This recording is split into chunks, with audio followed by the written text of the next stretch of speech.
Welcome to Gateway of Atonement. Having a really good time this morning.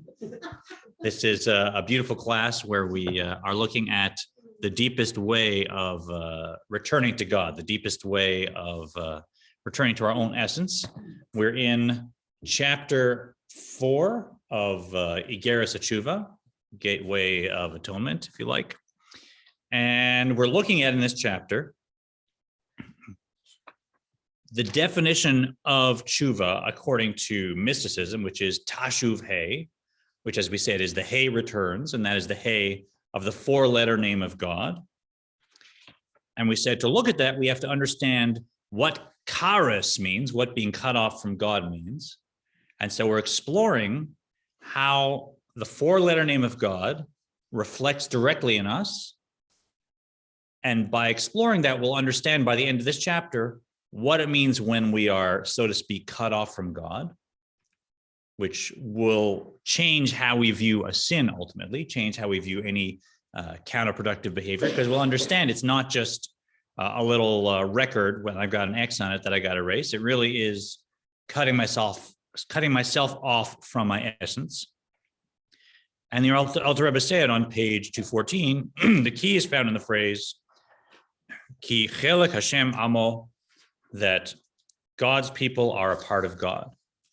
And now we spent the last 2 classes looking in detail at how it is that the 4-letter name of God, Yud and Hey and Vav and Hey, integrates exactly all the 10 sfirot that we've learned about, that the Alter Rebbe has described, and how those 10 sfirot also appear as powers in our soul and really define the function and the structure of our intellect, our emotions, our expression, because we are an exact mirror image of what's happening in the divine name. And in fact, we flow directly out of it. And even more so, we are an actual piece of that. So it's not just that we are a facsimile, but our soul is not a created thing. It flows essentially out of that 4-letter name of God. And that's why we carry God's DNA, we carry God's structure. And it follows that anything we do to interrupt that connection will affect not just us, but in fact affect in some way the divine name itself, as we'll see. And then we went through, and if you're with us the past 2 classes, I'll encourage anyone to go over. We were having a chuckle about it, may have been a little far out, but we went through in detail the 10 sfirot, how they actually are integrated and articulated in the 4 letters of the divine name, and also how that flows out in human consciousness. And now we're going through the Alter Rebbe's words. So we'll start on page 222. We've gone through the Yud and the Hey, and now we're going to look at, and the Vav, and now we'll look at the final Hey, starting on page 222 in the middle.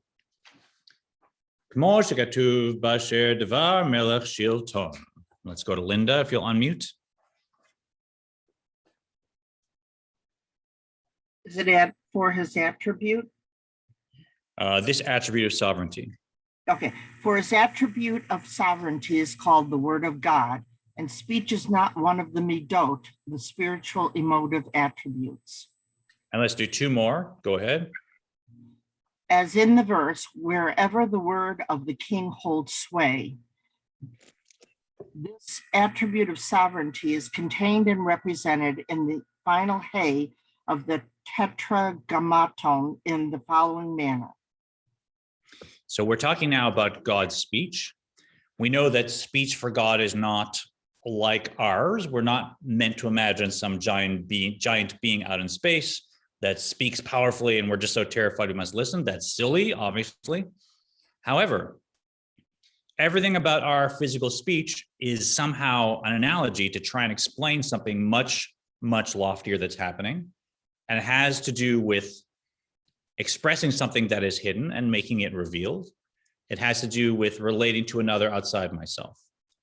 So before I speak, I could be sitting with an idea inside myself. It doesn't matter if someone is around me or not. It's just me within myself, and it's hidden. Looking at me, you wouldn't know what's on my mind, what's in my heart. When I speak, A, now what's hidden becomes revealed. And B, unless I'm having a funny day, I'm usually speaking to another person. So now there's a second person involved. The same thing happens with God's speech.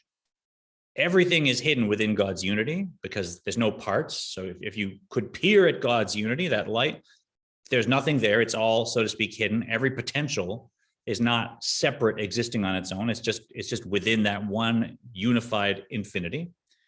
Once God speaks, something called the world now is revealed that was hidden. So right now, world is happening, and this world could have been anything, right? And this one possibility, the entire cosmos, is now here. It's revealed. So something came out of that infinity at this moment. Also, when God speaks, that implies there's some second being, which we know is not true because God's completely infinite. But just God speaking, that is the creative force that brings that quote unquote other being into existence. So for us, speech really just is revelation and implying another. For God, speech is actually creative, which is why, as we said many times, Genesis uses that to describe God creating. When God says, let there be light, well, of course there's light. If God's talking about light, there has to be light. That's God's already implied there's another being, and that's enough to create it because God's not like us. And that is the final hay of the Tetragrammaton. And now he's going to look at it from the point of view of breath and speech. Ki pnimiyut mekor hadibur hu hahevel haole min halev mitchalek l'shem motzaot hapeh acha mehagaron v'chulo. Excuse me. Sorry. The internal aspect and the source of speech is the breath that rises from the heart, then is particularized into the 5 oral articulations, 5 being the numeral equivalent of the letter He. One of these produces the bracket of letters, Aleph, Chet, He, and Ayin from the throat.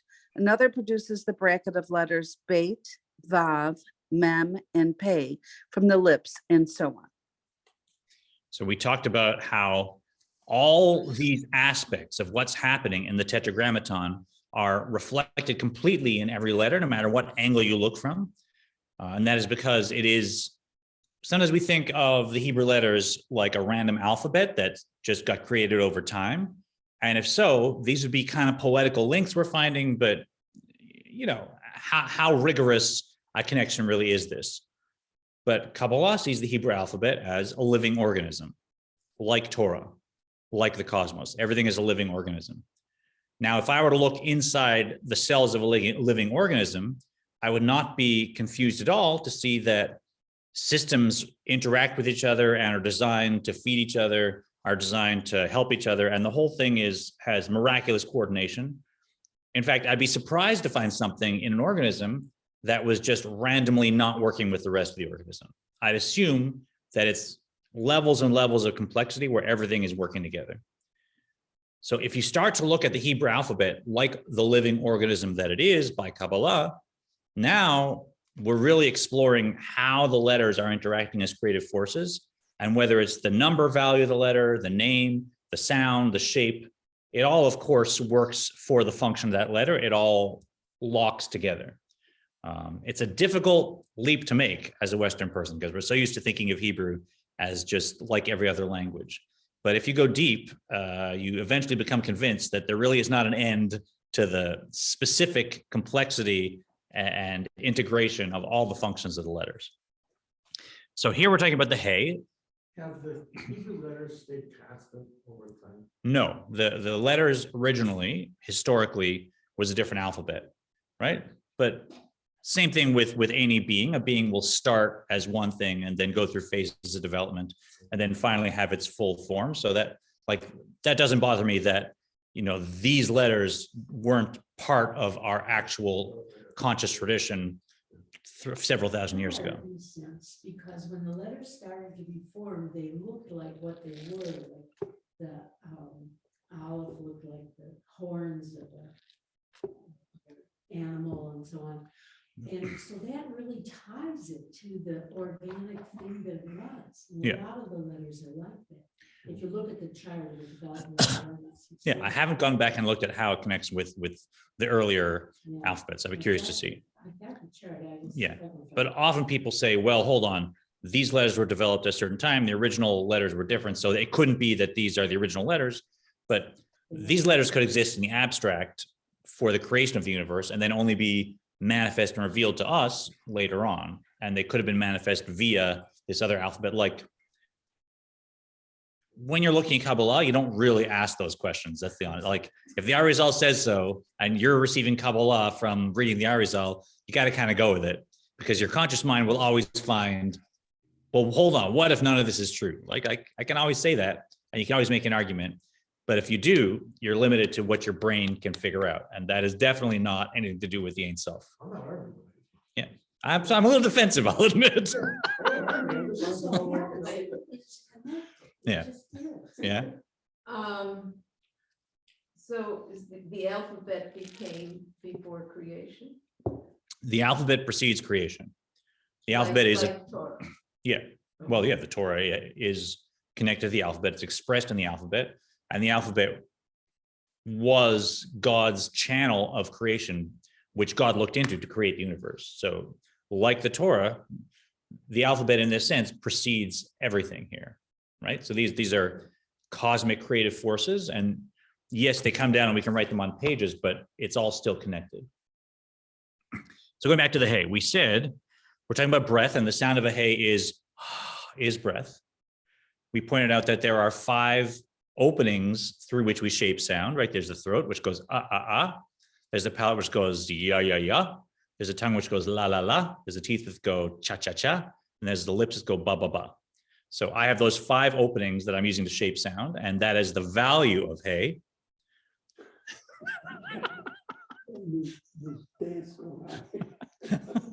People love when I demonstrate that.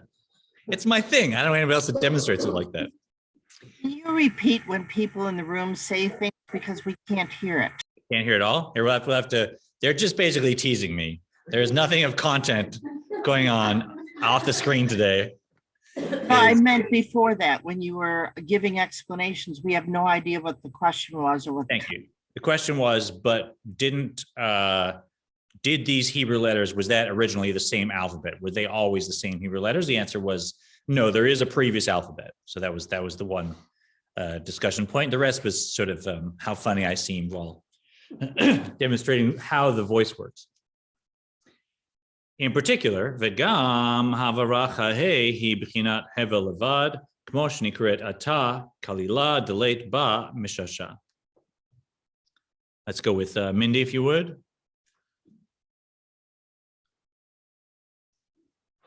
You guys want to unmute?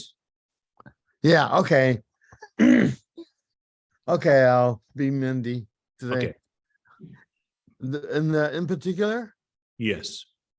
In particular, the enunciation of the letter hey is solely unvocalized breath, as in the phrase, a light letter without substance.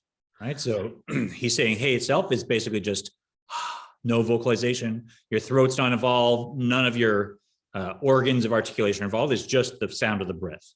So that is, we'll get back and look at when God created the world, God created with speech, which was going through all these organs of articulation using all the letters.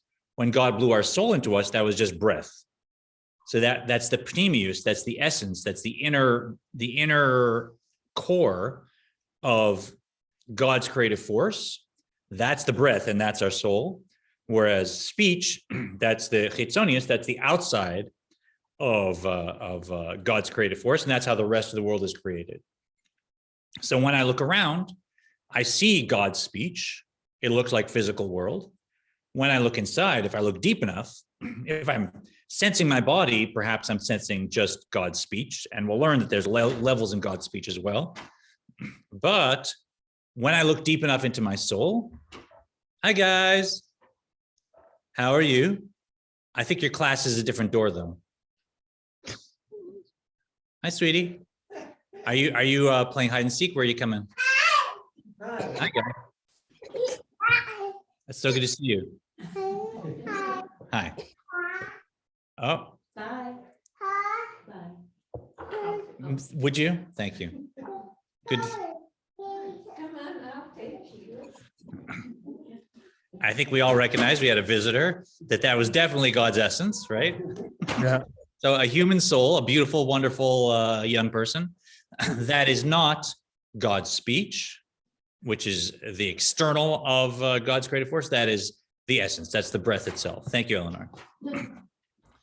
Someone track someone down? Yeah, mother was having problems with her too. She said she just takes off. Yeah, yes, well, we know that. And now, of course, the Alter Rebbe wants to give us a caveat that we should not think that if we now imagine some infinite being that's speaking, that's anywhere getting close to what God's speech is. It says, V'af she'ein lo demut haguf chas v'shalom, af dibra Torah kilshon bnei adam b'shagam. Paula, why don't you go ahead?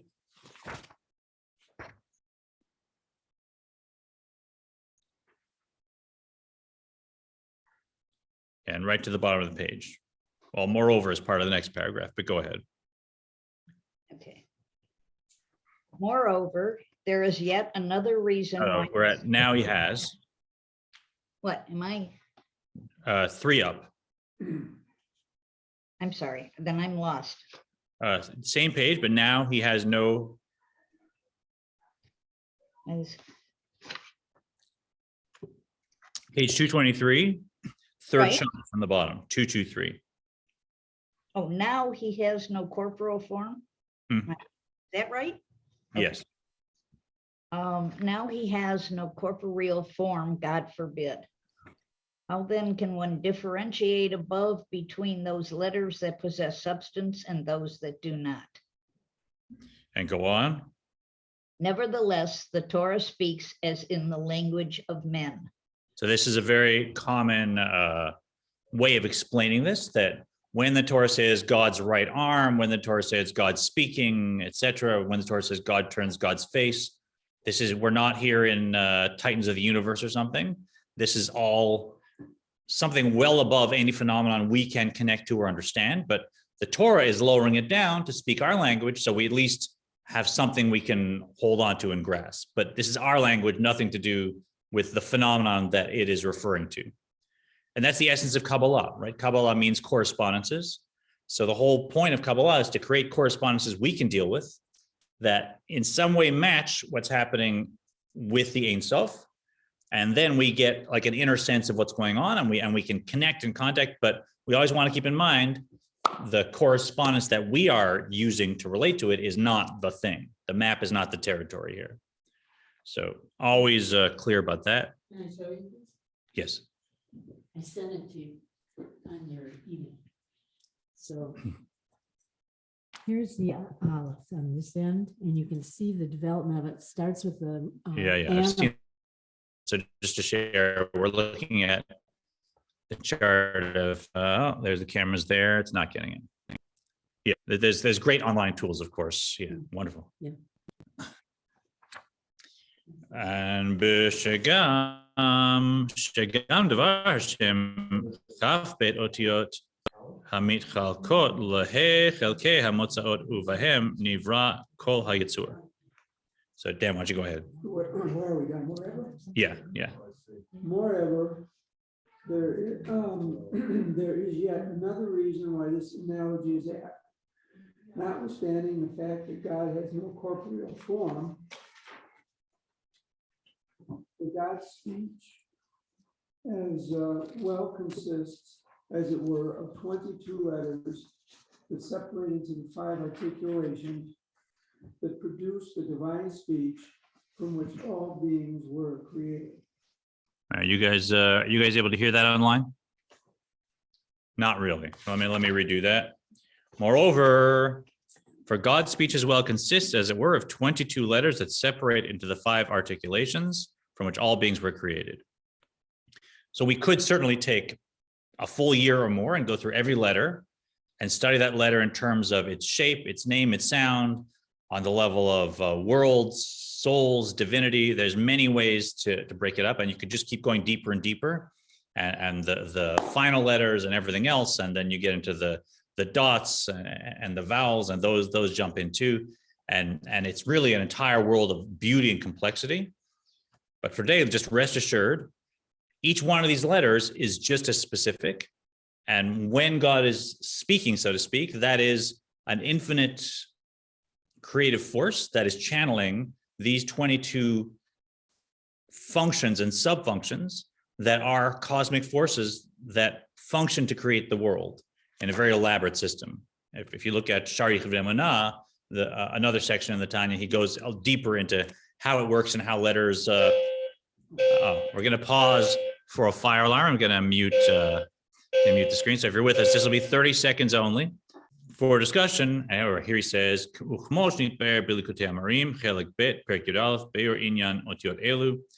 you want to see for a discussion of these letters, see Likutei Amarim, part 2, chapter 11.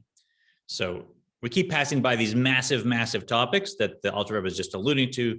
And if you're interested, that's where you find it. Now that we've understood, I hope, something about how the Yud and Hey and Vav and Hey expresses in the Tetragrammaton, that is God's element of aha, of inspiration in the Yud, God's ability to expand that, God's will, which is in the crown of the Yud, and that corresponds to the whole intellectual and super intellectual aspect. Then the emotions in the Vav, which is letter 6, and is drawing that down. And then the Hey, which is speech, which is the sound of breath and the 5 articulations that happen in the throat, and that creates the world. So we started saying the Tetragrammaton is a sort of form of to be, right? With the Yud, which means continual. So that is the name that is creating everything, making it continuously exist right now on an ongoing basis. And the 10 Sfirot flow exactly into that. Now we want to chunk down infinitely and look at specifically how that applies to us, to me and you inside ourselves. Maybe do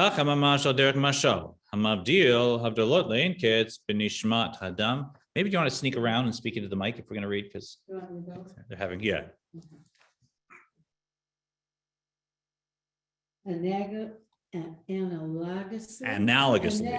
In Canada, that's what we say. Analogously. Whoever writes, you never say analogously. Yeah.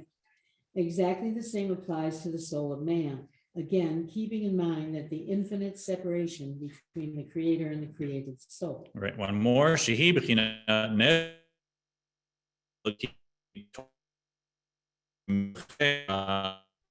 mitoche nafach. Which is the divine soul, which he blew from within himself. Those online, you can hear that now? Yeah, okay, good. Yeah. Well, it's not going to be close to somebody. Yeah. We're not in a studio here. We're in a library. So the same applies to us. And here he has contradictory language, which is always how it is. Because on the one hand, that's exactly us. Analogously, exactly. He says, mamash, tangibly, when you put your finger on what speech is, what intellect is, what emotions are, it's like you're basically touching exactly the same as is in the Ein Sof. So it's like exactly mamash. But on the other hand, he says, le'ein ketz, havdalot le'ein ketz, but separated infinitely with no end. So on the one hand, it's exactly, precisely, analogously the same, but separated infinitely in a way that, it has nothing to do with it. So that contradiction it's strange to read, but that really sums up what we're doing here. We really are an exact replica of sorts, and we're really flowing out of it. On the other hand, we always keep in mind that it is infinitely separated, and that's how you learn to use the models here and the correspondences here to try and connect to something, because if you think this is really connecting to that, now you're just going to get stuck in the analogy. You'll never get to the analog, which is the divine soul, which he blew. Yes. Yesh ba b'chinat sechel. And Eleanor, you want to, Rick, go ahead. Yesh ba b'chinat sechel hanelam hamrumaz be'od yud shebechocho latzet el hagilui lahavin laskil ba'amitato yitbarech bidlato v'chulu, to the bottom of the page. There is the initial state of Chokmah, the hidden concept alluded to by the letter Yad. possessing the potential of being revealed and thereby understanding and conceiving God's true existence and greatness. So the Yud in us, what is that? Hi, guys. Good to see you. My gosh, I wish I knew how to line up so beautifully. You know, we talked about what is it that we learn, because we learn from everything, right? If something appears in our environment, then we're supposed to learn something from it. And so here in our class, we had scheduled a fire drill, and I asked, what is it that we could learn from a fire drill? Well, in a fire drill, you're practicing that if there's a fire, you have to get out of the building no matter what. Of course, we didn't. We sat here. So what did I learn from that? But if you drill, even though there's not a fire, you have to behave as if there's a fire. Just get out of the building, make sure everyone's there. There's no question. You wouldn't say, well, hold on, there's another reason, or maybe later, or you just get out.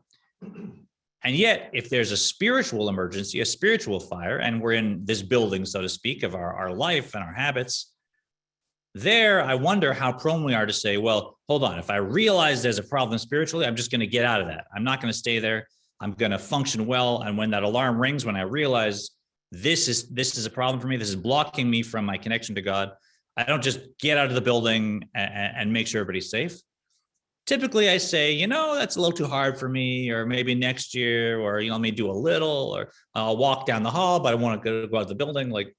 So maybe we want to approach our spiritual safety in the same way that we approach our physical safety, and learn from what we do, that as soon as we know something is spiritually an issue and might disrupt my connection to the Ein Sof, boom, I function just like a fire drill, like we're programmed.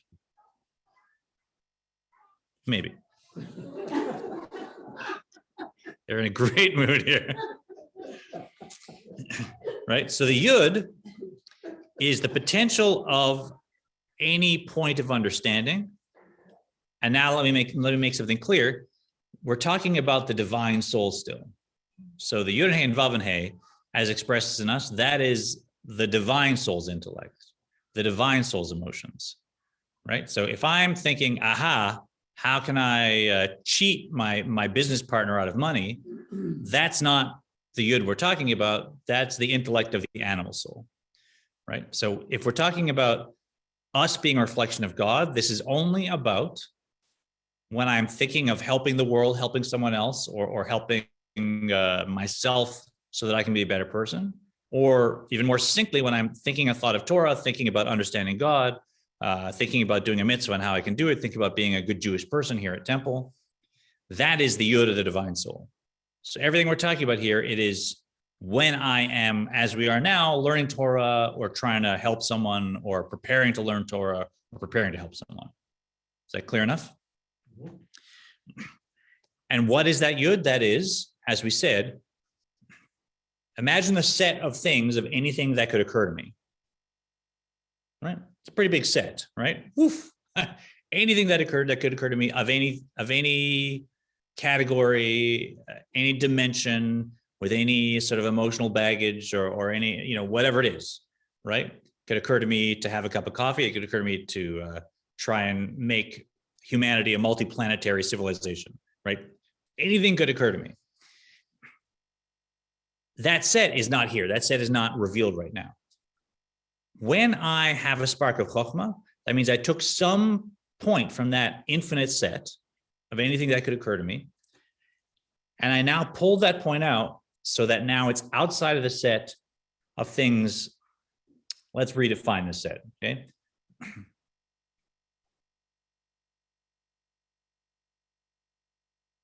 Okay, we'll call that set anything that could occur to me, and now it's moved out of that into a set of something that has the potential to actually occur to me, right? Any aha that I had, I pulled it out of the set of all possible ideas that I could have, and I brought it to, I have the potential to actually reveal this idea, but it's not revealed yet. I don't know what it is. That is the power of chokhmah. That now, some point from the set of things that I could go aha about has now moved to be able to be actually manifested in my mind. But that's all. It hasn't manifested in any way. So it's still hidden. It's still concealed, but it's changed because it's not just part of that sea of possible inspirations I could have. It's now actually been drawn out and has the potential to manifest in me. And that's why we don't know what it is, because it's not manifested all yet. Once it's manifested all, now that's already Bina.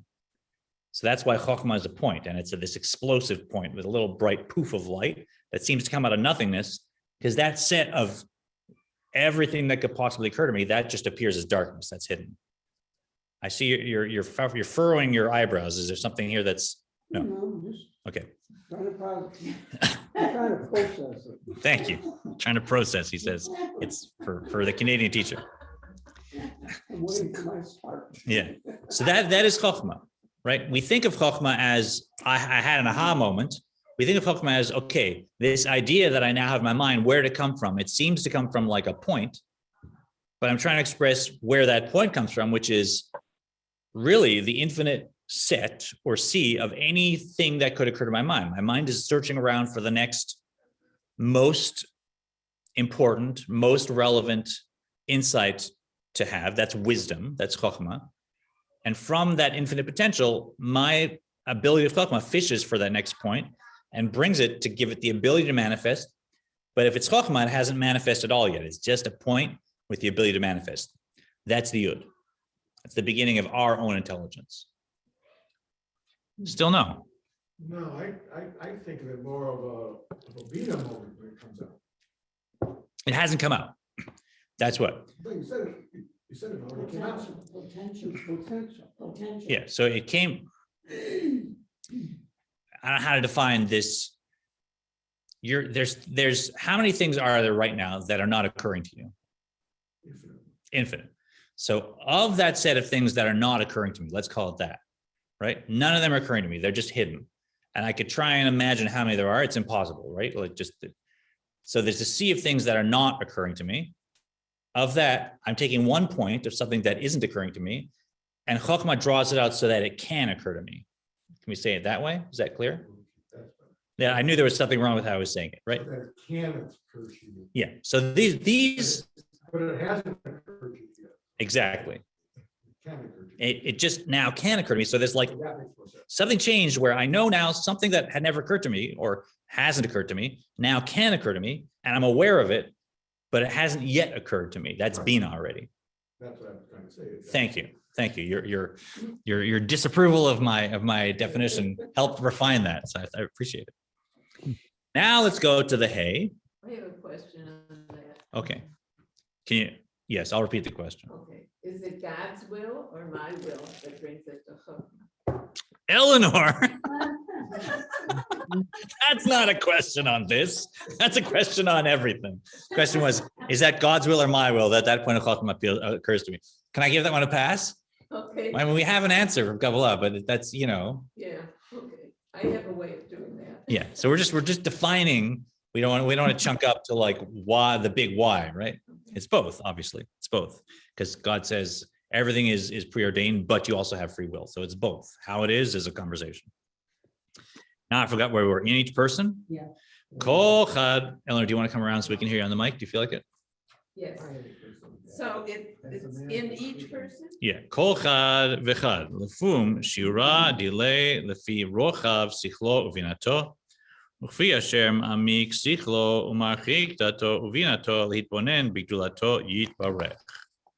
In each person, according to his measure, according to the breadth of his intellect and understanding.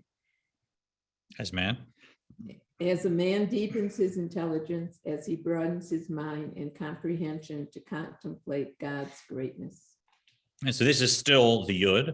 This is, in many ways, someone's wisdom, and this is the definition of all the insights that have not occurred to me. The ability to have the most depth and breadth of what hasn't occurred to me could occur to me, and to find the exact right point that's the best balanced point for this moment. That is wisdom. Wisdom is not the accumulation of information, right? Chokhmah has accumulating information can expand your Chokhmah, but Chokhmah has nothing to do with the information I have. Chokhmah is all about information I don't have yet.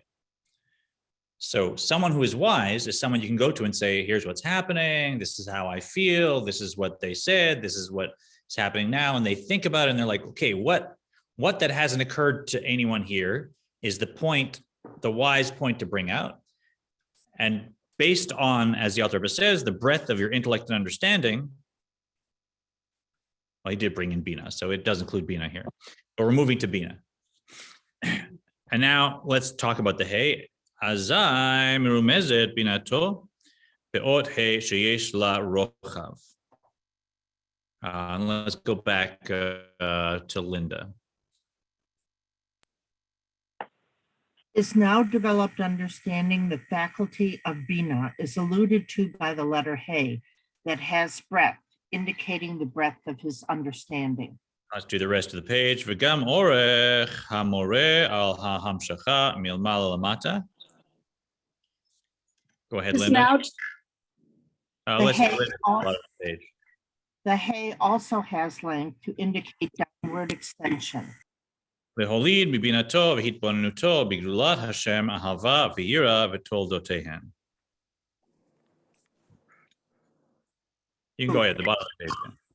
So that from his understanding and contemplation of God's greatness, he arouses love and fear and their offspring. That is, the other emotive attributes, which are termed the offspring or branches of love and fear, in his mind and in the recesses of his heart.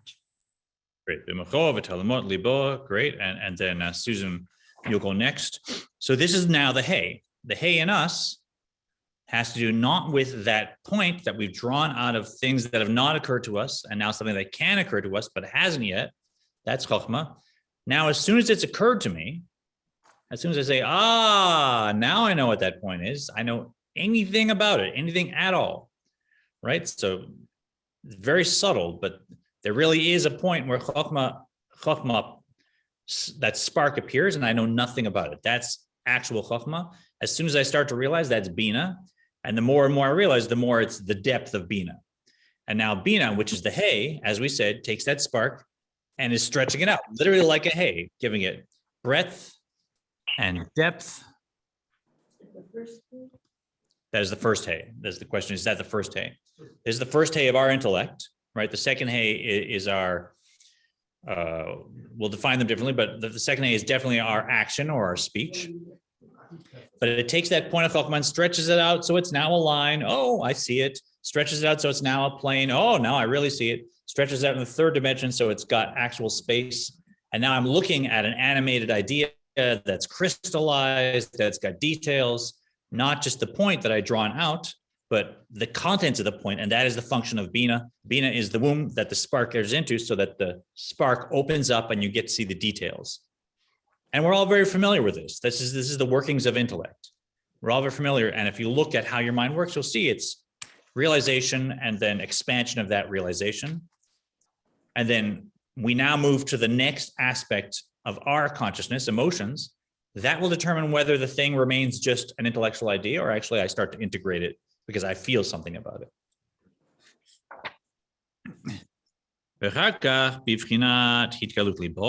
Go ahead, Susan. Until ultimately they find overt expressions in his heart. Let's go on. Umizeh nimshecha avodah ha'amitit be'esek haTorah v'mitzvot b'kol v'dibur o ma'aseh. These spiritual emotions lead to the true service of God in Torah study, mitzvah observance, with voice and speech or with deed. So again, we're talking about the divine soul, not the animal soul. So now the Vav, that takes this expanded intellectual reality that I've created in my mind. And it says either, who cares, right? This is just something that occurred to me and it was not a very wise spark of Chokhmah. And I looked at it and I developed it and I kind of pulled it out enough that I could see it. And I said, that was just narishkeit. That was just silliness. That was not something that will help. I was not being a very wise person then. And you know what? I don't love this idea. It doesn't cause me to have awe or fear. It's just, I hadn't trained my mind to fish properly. And this one, maybe it just appeared to show me that I can be a little shallow in this scenario and I should try and deepen myself, right? However, and especially, of course, if it's a negative idea, if I think, I should get back at this person or hold a grudge or whatever, obviously that's really problematic now. And that's the animal soul just really going at it. When it is an idea about, understanding God, if it's an idea about Torah, if it's an idea about a mitzvah or holidays, if it's an idea about helping someone, about contributing to community, now it's probably safe to say it's the divine soul. So now we're talking about the way God's 4 letters are expressing within us. Now I've had a spark of inspiration that maybe I should make an album to teach Jewish ideas to the kids here at Temple Israel. Okay, now I've expanded that in my mind. It would involve this, the budgets and music and creativity and logistics. And I got all figured out. And now I'm getting excited, right? And hopefully it's for their sake and not for mine. So this really is the divine soul. But now me, Cantor Smolash, now that I developed this idea, now I'm feeling, wow, I love this idea. It's great. And that love, that is part of the Vav, and that's going to channel that idea down, giving it energy through emotions, because emotions are that which gives energy to the intellectual antecedent that occurred before it, right? So now there's love, and then there's a little bit of awe, like, whoa, if I'm going to put this out, I got to be careful, make sure the Hebrew is pronounced right so the kids learn it, make sure that there's good stuff in there for them to bring to their homes and make them better people. I want it to sound good. So I got this love and awe. And now what happens? I wake up the next morning and it's still in my mind. And I start talking about it. And maybe it actually happens, right? It's the emotions that bring that Bina activity and channel it down like a Vav does with my 6 emotions, which is the value of Vav, and brings it down so that I start to speak and do things that it can happen. But always, as we said, having to do with Torah, study, mitzvah observance, something to help the world. Hein otiyot vav he v'chulu v'gam ha'itpanut lahavin u'laskil ba'amitato u'dlato yitbarech nimshecha gam ken mehaTorah. Let's go to Stuart, please.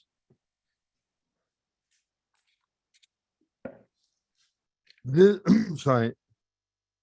This is the import, yeah. Is that, wait, are we at the furthermore? This is the import. This is the import of the final letters, Vav and Hey, sorry, of the 4-letter name, Havaya. For Vav alludes to voice and speech, while Hey alludes to action. Kind of like the creation of the world, and man, okay. Furthermore, contemplation that endeavors to understand and conceive of God's true being also derives from the Torah. For Torah proceeds from Chachma, which is a Yud of the Tetragrammaton. Oh, okay. Yeah, go ahead. All right. Mechochma nafka hi b'chinat Yud shel Shem Havai v'chulu. For Torah? What? Yeah, you can go ahead. For Torah proceeds. Oh, you did all the way. Okay, Yeah. Oh. very good. So I was lost in thought. And here we see the final letters. In us, the Alter Rebbe here is saying that's the Vav and Hey of the 4-letter name, which corresponds to speech and action. And there's you'll notice this is different than how it was described in within God, that in God's name, the Vav is emotions and the Hey is any expression. Whereas with us, the Vav was speech and the Hey was action. You can go very deep. In fact, the current Rebbe's father made a note of just a profound insight about why it is that here in us, the Vav and the Hey are speech and action, and in God, the Vav is emotions and the Hey is action. In short, with us, emotions are still part of who we are within ourselves, more or less, right? I could be in the room with somebody that has a strong emotion. Maybe I sense something's up, but that emotion is happening in them. Yes, it's about me or something outside them, but I don't know what it is. With God, God's essence is just God's self. Like emotions don't really connect to God's essence. God's emotions are already about something outside itself, and that contradicts God's identity. It doesn't contradict my identity to have emotions about another person, because we're inherently social creatures. That's how we're created. Like we are naturally in society, in friendships, in relationships, and having emotions is part of our identity. With God, God's identity is just united infinity. So for God to have an emotion implying something else, that's already basically God creating, God relating to something else in a much deeper way than with us. So that's God doesn't why have- God doesn't have emotions, and God is just is creating. With us, we have, because we're human, where the emotions will give us energy to do the creating or do the action. yeah, exactly. So with us, we need the emotions to now go and act. With God, just having emotion is creative. So that's why the Vav for God is already, God's emotions are already in the second half of the Tetragrammaton. The first half, the Yud and the Hey, that's God within God's self, and the Vav and Hey, that's God relating to the rest of the world. So God within oneself has nothing to do with emotions. Emotions don't belong there. Emotions in God have to do with creating already. Once God has emotions, now the world's already created. As we said, Olam Chesed Yibaneh, God used Chesed to literally create the world, and God had to actually create Chesed to create the world, because God alone, there's no need for Chesed, it's just infinity. With us, the Yud and the Hey is us for ourselves, and that really is our intellect and in many ways our emotions, which is natural to us. When you want to move to the second half within us, the Vav and the Hey, now we're really relating to other people, and that's, for us, it's speech and action. What's a chesed? Chesed is love, loving kindness, chesed. Okay. Noreen, So question? when he says he arouses love and fear in their offspring, I assume that's talking about the emotions. He arouses emotions. Love and fear in their offspring, what does that refer to is the question. And yes, we have in the midot in God, we have chesed, gevurah, tiferet, netzach, hod, and yesod, those 6. So here we're talking about chesed and gevurah, love and awe, which are the main 2 emotions, and their offshoots, which are the other tiferet, netzach, hod, and yesod, right? Out of which malchut flows. So he didn't want to go into an in-depth discussion here. He does it elsewhere. He doesn't say chesed and gevurah, though. He says ahava v'yirah. That's because he's talking about us. Okay. Right. So this is how they express in us. So what do I experience emotionally? I experience love and I experience awe. And ahava, each of the powers has an external expression of how it functions, which is loving kindness, and has an internal experience of how I relate to it, which is love. So when chesed is flowing within me, I experience a feeling of love that now expresses itself in my speech and action as loving kindness. Right. And same thing with gevurah, right? Gevurah, as it is within me, is a feeling of fear, but as expressed outside is a feeling of strength. Because when I'm concerned about something, now I put up a barrier, right? So each one of them has the external expression and the internal experience. And here he's talking about our experience. Now, one caution that people give, and then maybe we'll just touch on where we're going in the next chapter before we wrap up. And that is this idea that we are a piece of God, that we are a lamp of God, that we have God's name within us. Learning this, you might be tempted to go to a place of say entitlement or feeling that somehow, we're really, we're above anything else. And my sense is, and what most people teach, is that this is meant really not to entitle us, but to obligate us. Not to entitle, but to obligate. As we'll learn in the next chapter, this connection that we have, which is very subtle, for most of us does not actually manifest in a productive way. Most of us are actually functioning well below this potential. And that makes us actually, it gives us a worse grade than the rest of the cosmos, because we were created to do a certain thing and we're just enjoying life and doing what we want. And now actually we're functioning below everything else, including, as the Alter Rebbe says, including even a gnat, right? A gnat is being 100% gnat. We are so not living up to our potential that the gnat is actually now preceding us. So we're Russia. By the Alter Rebbe's definition, yeah, I'm a Rasha, right? Doesn't mean I'm a horrible person, just means that I have some self-centered activity that's still happening. That's all it means. But in another way, we could say the obligation really is that as a lamp of God, this light is shining from us, and that we should work to try and cultivate that in us and try and simply elevate everything in our lives around us, like the menorah in the sanctuary did when the temple actually stood. right? Then there was a light that we lit up that was so clearly divine consciousness that it was able to flow out of the windows of the temple and illuminate the entire world. And the entire world had this spot where it was so clear, this is just the divine, this is just godliness, that's all the world is. And if you walked into the courtyard, I mean, a sacrifice, or the priest that walked into the actual Holy of Holies, it was blindingly apparent from that light that this is just divine consciousness. And we are that too. We say there's 7 types, categories of souls corresponding to the menorah, the 7-branch menorah, corresponding to Chesed, Gevurah, Tiferet, Netzach, Hod, Yesod, and Malchut. And each one of our souls corresponds to one of those lights, and really is my soul might be a soul that flows with Netzach. Your soul might be a soul that flows naturally with Chesed. But each one of us connects to one of those branches, and we are this menorah that's meant to light up the world. And we're so used to many of the contributions that Judaism has made that we don't necessarily think about it, but there's been no other, for instance, culture that I know of that for thousands of years, like we have, has had universal education, right? I mean, the world was, you were raised, if you were lucky, you lived through childhood, you learned a trade, maybe you raised a family, you died at a ripe old age of 36. And that was that. It was, short and brutal, etc.